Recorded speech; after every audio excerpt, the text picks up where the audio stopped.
五花肉别再红烧了，今天给大家分享一个秘制新做法，学会了过年时给家人品尝一下。准备一块回收相间的五花肉，清洗干净，先切成厚片，再改刀切成小块状，装入盆里。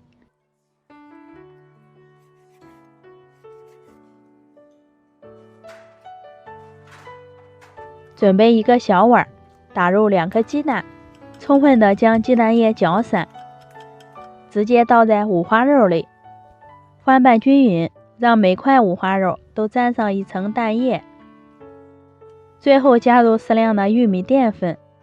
继续搅拌，使五花肉都能裹上淀粉，包裹成这样的状态就可以了。在不粘锅里多倒一些油，油热以后放入五花肉块，炸至肉块定型以后换下面，全程开中火炸制，中间要时不时多翻动几次，使五花肉均匀受热，一直炸到表面焦黄，就可以控油捞出来了。另取一个小碗，在里面多倒一些生抽，加入2勺老抽，1勺蚝油，1大勺辣豆酱，再少加一些白糖提鲜，因为调料都是咸的，就不用加盐了，搅拌均匀就可以了。接着在五花肉里放入姜丝、葱段，淋入调好的料汁儿，搅拌均匀以后盖上锅盖，腌制1个小时，让五花肉更好的入味儿。准备150克糯米，倒入清水浸泡1个小时，糯米经水泡过，容易蒸熟，吃着也软糯。泡好的糯米用手一捏就碎，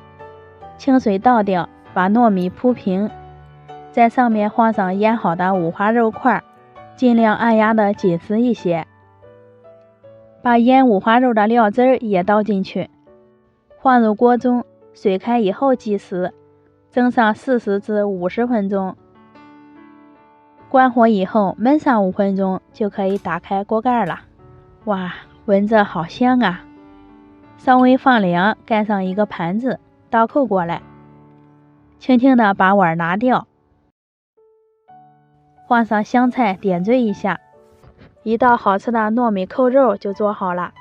在蒸制的过程中，糯米吸收了肉的汤汁，吃起来非常的软糯咸香。五花肉经过蒸制，软糯 Q 弹，吃着香而不腻。做法也是非常的简单，喜欢的朋友可以先收藏起来。谢谢您的观看，我是娟子，咱们下期见。